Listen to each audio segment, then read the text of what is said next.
Meghan Markle reportedly wants to leave Prince Harry for an Arab billionaire? That's the headline shaking the internet right now. Sources claim Meghan is tired of the Duchess' life and is eyeing her next big move, while Harry is being painted as yesterday's news. It's shocking, especially when you remember how the world reacted when she said, "I do." Crowds cheering, cameras flashing, a Hollywood actress marrying into one of the most famous royal families. It looked like a real-life fairy tale. And now, rumors of divorce, a billionaire, and a completely new chapter. But how true are these claims? Who are these insiders stirring the pot? And would Meghan really walk away from everything she built with Harry for someone else? Let's dive into it. It all started when people began whispering that Harry wasn't living full-time in the same house as Meghan anymore. Rumor had it that he had a couple of small rooms somewhere in Montecito, a place he could escape to when things at home got too loud or too stressful. One of these places was said to be a simple little bungalow. Not some royal suite or fancy palace room, just a quiet spot where he could breathe a little.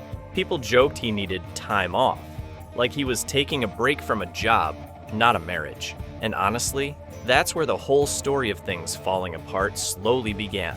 Behind the big royal smiles and perfect Instagram-like moments, life was nothing like the fairy tale Meghan expected. She thought she was stepping into castles, private jets, staff waiting with tea, and a husband who could just snap his fingers and make anything appear. Instead, she got a man who was emotionally exhausted, battling his own demons, cut off from his family, and honestly, nowhere close to being as rich as the world made him look. Harry wasn't sitting on piles of money.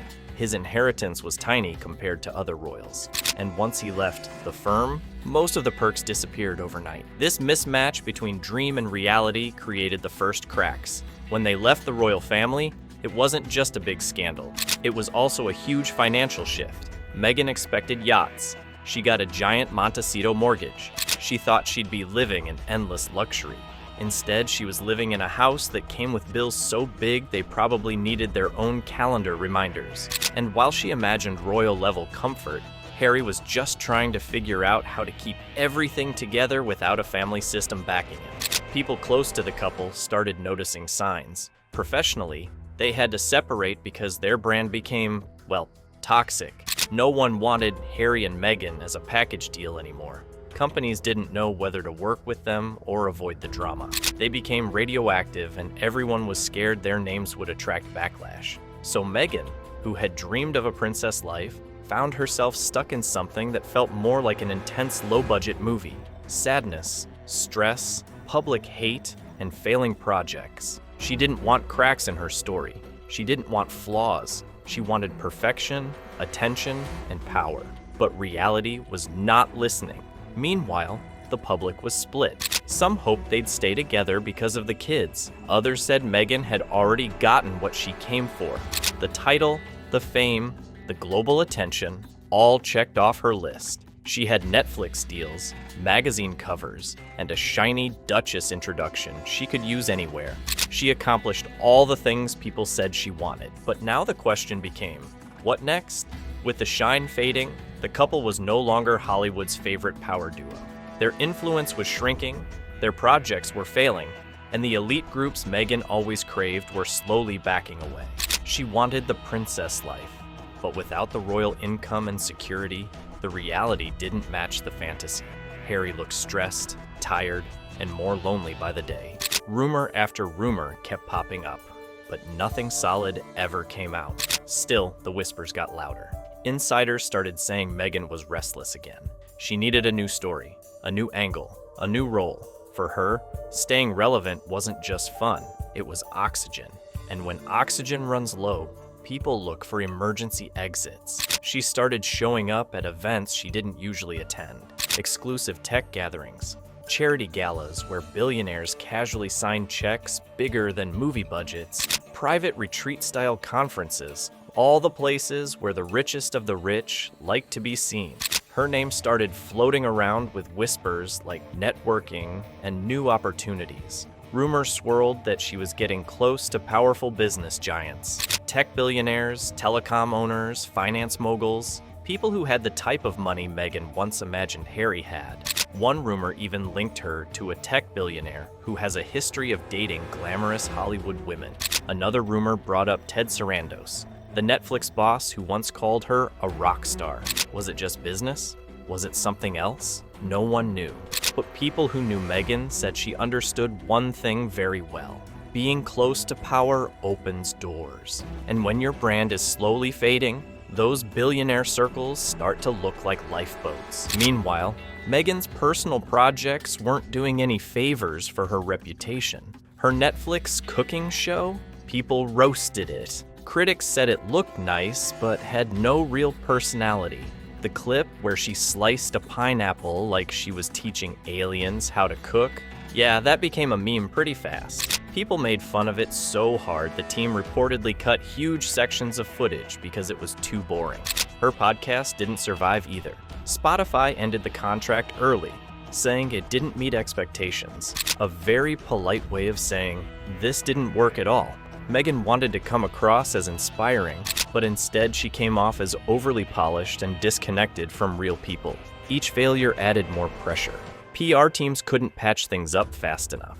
The elegant, empowering image she worked so hard to build was sinking under too many failed ideas, too much backlash, and not enough results. Even Hollywood insiders started distancing themselves.